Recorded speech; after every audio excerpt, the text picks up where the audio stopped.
The the process of obtaining wool, wool को जो है प्रोसेस करने का जो है तरीका, या कहें तो उसे फाइनल प्रोडक्ट में बनाने का तरीका। The process of removing fleece of the sheep along with a thin layer of skin is called shearing. वो बालों को निकालने का जो प्रोसेस होता है उसे हम बोलते हैं शेयरिंग। जो भी हमारे पास जानवर है जिससे बनाया जा सकता है, जिसके बालों से वूल, उस बालों को निकालने का जो तरीका होता है उसको हम बोलते हैं शेयरिंग।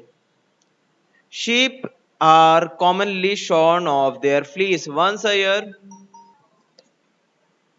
और up to twice a year, कि एक बार साल में या 2 बार निकाला जा सकता है, मतलब बालों को निकाला जा सकता है। An efficient hand would remove the fleece from a sheep with a power operated clipper. एक क्लिपर के जरिए, मतलब एक जो ट्रिम करने वाला होता है, एक ब्लेड से लगा हुआ मोटराइज जो है, उससे निकाल दिया जाता है उसके सारे बालों को। देखिए निकाल रहे हैं यहाँ पे उस मशीन से, जिसमें छोटे छोटे ब्लेड्स होते हैं जो कि स्किन को नुकसान नहीं पहुंचाते पर बालों को साफ कर देते हैं। The finest wool or of excellent quality is obtained from young sheep or lamb when it is nearly 8 to 10 months old. कि सबसे अच्छी क्वालिटी का जो वूल बनता है ना, वो उन भेड़ों के बालों से बनता है जो छोटे होते हैं काफी, 8 से 10 महीने के। रॉ वूल, रॉ मतलब जो है unprocessed, is often dirty and contaminated with some unwanted matter which has to be removed before its textile processing. इससे पहले कि उससे कोई कपड़ा बनाया जा सके वूल का, उन बालों को साफ किया जाता है, क्योंकि उसके अंदर बहुत सारे जो है डर्ट जमा होता है। बहुत सारी चीजें हो सकती हैं उसके अंदर, अलग अलग तरह के जो पॉल्यूशन होता है आसपास का, गंदगी होती है, मिट्टी होती है, वो सारी चीजें लगी होती हैं। तो वो फाइनल प्रोसेस के वक्त ना हो, इसके लिए हम उसे साफ कर लेते हैं। In addition to dust and dirt, के धूल मिट्टी के अलावा wool is contaminated with natural fats. Wool जो है कंटेमिनेटेड मतलब कि गंदा हो गया, उसके अंदर मिक्स हो गई अनवांटेड मैटर उसके अंदर मिक्स हो गया, या फिर कहें तो कुछ हार्मफुल चीजें उसके अंदर मिक्स हो गई। कंटेमिनेटेड मतलब बोलते हैं ना कंटेमिनेटेड वाटर, तो गंदा पानी।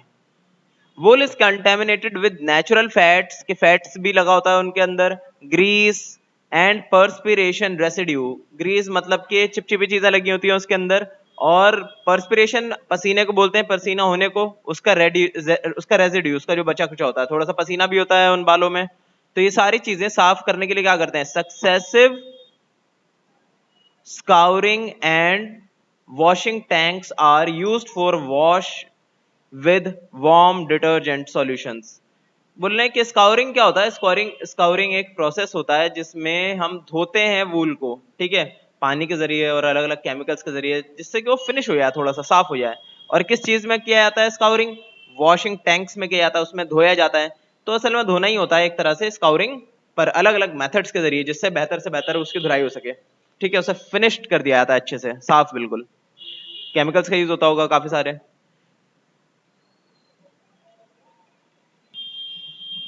Warm detergent solutions and water accompanied with thorough agitation।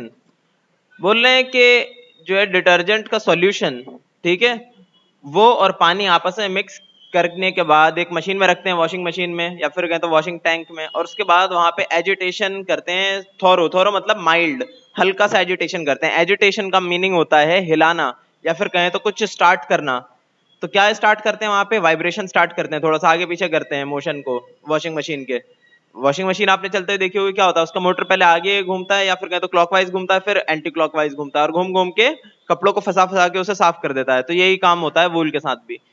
तो समझ गया आप एजिटेशन का मीनिंग, हिलाना कपड़ों को, ठीक है, मूव कराते रहना जिससे कि वो साफ हो जाए। After that cleaned wool is put for drying.